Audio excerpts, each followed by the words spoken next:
Hey guys, Dr. Josh here at Steinke Family Chiropractic, and I have a challenge for you today and maybe the next few days.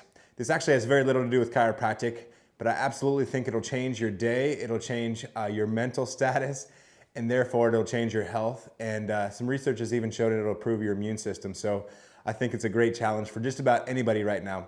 The cool thing about this challenge that I'm gonna give you is that anybody can do it, right? As long as you know how to write. And even if you're a kid, parents can help. And then you can do this anywhere. You can do it from your home. You can do it from a social distance standpoint. You can do it 6 feet away from a buddy. And you can do it with people. In fact, I would encourage you to do this challenge, share it with a friend or two to keep you accountable for the next few days, and see how it changes not just your mental status, your mood, your emotional status, but also your health. So here's the challenge. First, we're gonna do some what's called expressive writing. So expressive writing has a bunch of research behind it that shows that when we write down our deepest and most emotional thoughts, right, so that are personal to us about a situation going on, when we write them down, just kind of free will, writing down all the emotional deepest thoughts that we have personally about a situation, that it does something physically to the brain. It does something inside of the brain that causes actually our body to change in a positive way. So I'm gonna challenge you to spend some time today and the next 3 days or even the next week doing some what's called expressive writing. Look it up if you haven't heard of it. But expressive writing, that's personal to you. So even if you don't write already, even if you don't journal already, I challenge you to do that. So we're gonna do it here as an office for the next few days. We're gonna write down our deepest thoughts, especially about the ongoing situation right now.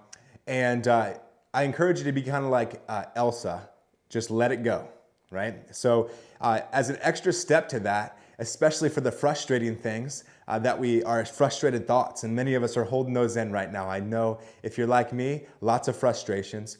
So I encourage you, and I'll do this, after we write down all those deep, dark, frustrating things, write it all down, get it all out, and then rip that paper up. Now, you don't have to do that. If you're journaling, don't rip up your journal or whatever. But for me, that'll be a release point, if you would. So that's the first part of the challenge. The second part is this: turn off the junk. So I'll kind of pause there because that's kind of hard for people to do, right? What I mean by that is, obviously we want to be up to date with what's going on. We want to be cognizant of what's going on and rules and regulations, and we don't want to be unaware. We don't want to stick our head in the sand, but turning off the junk, right? Right now we're inundated on social media, on the mass media, on TV, in the newspaper, you name it, with all the negative stuff. I encourage you for a day, for 3 days, for a week, to just turn off all that junk, right? And every time that you start to see something that is even partially negative, just ixnay it immediately, right? Stay up to date, don't get me wrong, but turn off the junk, okay? That's gonna be hard. The third part of this challenge is to then not just get rid of the bad stuff, to actually add in good stuff, right? So for me, and I get not everybody has the same belief system as me, for me, it's gonna be reading more scripture. For me, it's gonna be meditating and praying more, putting good stuff into my head, right? So scriptures like perfect love casts out all fear, and that God does not give us a spirit of fear, but a power and love and sound mind, and that God has never left us nor forsaken us. Things like that, I'm gonna continue to fill my mind with. As I get rid of the junk, I'm gonna fill that space with good stuff. Reading positive stuff, listening to music that's uplifting, right? Having conversations that are uplifting with people and not ones that are about all the negativity. So filling your mind with positive stuff. And if it's not scripture for you, then fill your mind with something uplifting and positive for the next day, for the next 3 days, or the next week.